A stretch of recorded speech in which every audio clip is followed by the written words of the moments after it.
মরুভূমির বুকে 170 কিলোমিটারের শহর, নেই কোনো রাস্তা, যানবাহন, নেই কোনো পরিবেশ দূষণ।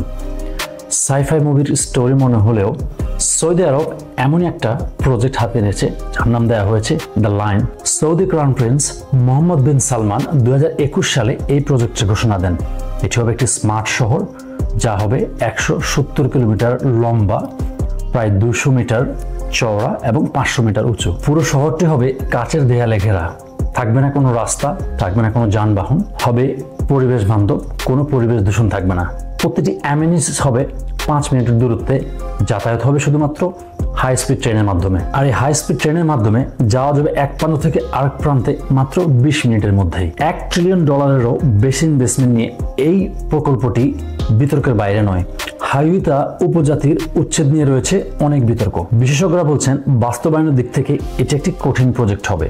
মরুভূমির উত্তপ্ত জলবায়ু, রক্ষণাবেক্ষণ খরচ আর মানুষের অভ্যাস বদলানোটাই হবে দ্য লাইন প্রজেক্টের জন্য সবচেয়ে বড় চ্যালেঞ্জ। 2025 সালের সর্বশেষ আপডেট অনুযায়ী প্রকল্পটি ধীর গতিতে এগিয়ে চলছে। অর্থনৈতিক চাপ আর তেলের দামের উঠানামার কারণে বাজেট পুনর্মূল্যায়ন করা হচ্ছে।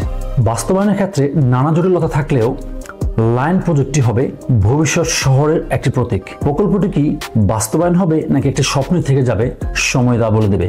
আপনি কি মনে করেন তা কমেন্টে জানাবেন।